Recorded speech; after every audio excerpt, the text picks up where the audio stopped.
Fi Brussell, il-Pulizija Belġjana flimkien ma' dik Ġermaniża wettqet rejd fil-kwartieri ġenerali tal-Partit Popolari Ewropew brabta ma' frodi finanzjarju.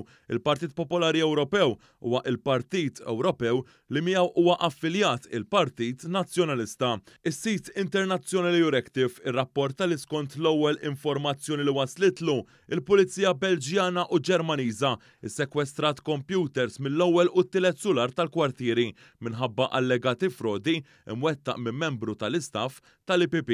Minnaħa tiegħu il-Partit Popolari Ewropew fi stqarrija ikkonferma li twettaq dan ir-rejd minħabba inkjesta li għaddejja fl-istat ta' Turingja fil-Ġermanja. Din l-inkjesta qed tinvestiga allegata korruzzjoni li seħħet waqt l-elezzjoni tal-Parlament Ewropew li għaddiet, jiġifieri fl-2019. Rapporti fil-medja internazzjonali qalu li din l-inkjesta iddur madwar il-kap tad-Demokratiċi Kristjani fl-Istat Ġermaniż ta' Turingja, Mario Voigt, li mexxa il-kampanja online ta' Manfred Weber waqt din l-istess kampanja elettorali. L-inkjesta qed tinvestiga l-għotja tal-kuntratti lil kumpanija Ġermaniża.